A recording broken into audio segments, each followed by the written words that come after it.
Assalamualaikum warahmatullahi wabarakatuh. Saya Marha Syarifah Al-Hababa dengan NIM I2019-2311 dari kelompok 9 mata kuliah Ekonomi Publik.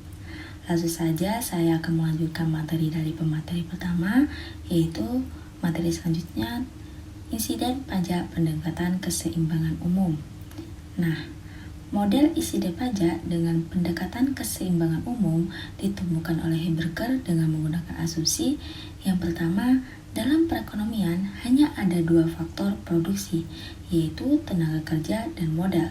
Sedangkan upah dan sewa itu ditemukan dalam pasar input yang berbentuk pasar persaingan sempurna.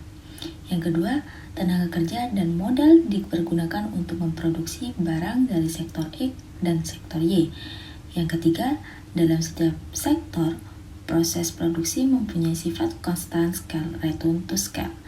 Yang keempat, faktor insentivitas di kedua sektor itu berbeda. Yang kelima, tenaga kerja dan modal di keduanya yang digunakan sepenuhnya dalam proses produksi dan mempunyai mobilitas sempurna di kedua sektor. Yang keenam, analisa insiden pajak keseimbangan umum adalah insiden pajak diferensial, yaitu analisa mengenai efek dalam jumlah yang sama. Yang ketujuh, semua orang diasumsikan mempunyai preferensi yang sama sehingga penggunaan pajak tidak mempengaruhi pendapatan. Materi selanjutnya yaitu tentang prinsip-prinsip pengenaan pajak. Nah, apa saja sih prinsip-prinsip pengenaan pajak itu? Yang pertama, distribusi dari beban pajak haruslah adil. Setiap orang harus membayar sesuai dengan bagian yang wajar. Yang kedua, pajak-pajak harus sedikit mungkin mencampuri keputusan-keputusan ekonomi. Apabila keputusan-keputusan ekonomi tersebut telah memungkinkan, telah tercapainya sistem pasar yang efisien. Beban pajak haruslah seminimal mungkin. Yang ketiga yaitu pajak-pajak haruslah memperbaiki ketidakefisienan yang terjadi di sektor swasta apabila instrumen pajak dapat melakukannya.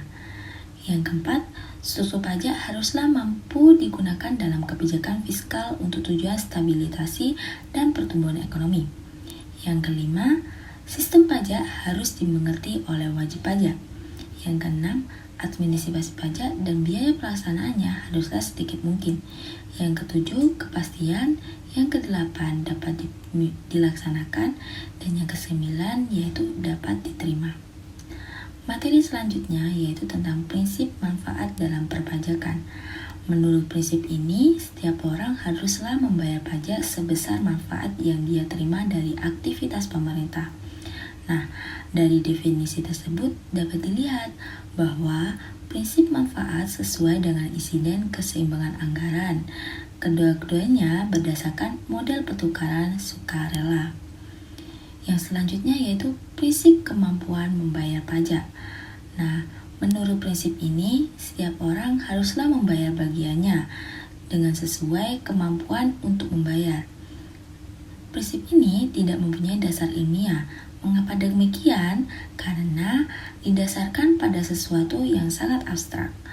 Untuk dijadikan suatu prinsip perpajakan yang operasional, maka prinsip ini juga harus menggunakan suatu ukuran operasional untuk mengukur kemampuan seseorang untuk membayar pajak.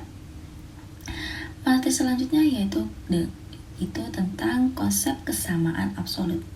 Nah, konsep kesamaan absolut yaitu menyatakan bahwa distribusi pajak haruslah sedemikian rupa sehingga pengurangan kepuasan total di antara kedua orang tersebut sama besarnya.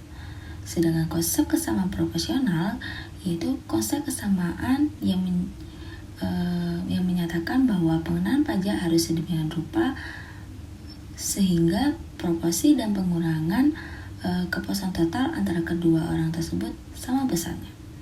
Dan yang terakhir yaitu konsep kesamaan pengorbanan marginal. Nah, pada konsep kesamaan pengorbanan marginal ini, ya, beban pajak itu didistribusikan sedemikian rupa di antara A dan B sehingga kepuasan total sesudah dikurangi pajak antara kedua orang tersebut sama besarnya. Itu tadi presentasi dari saya. Kurang lebihnya mohon maaf. Wassalamualaikum warahmatullahi wabarakatuh.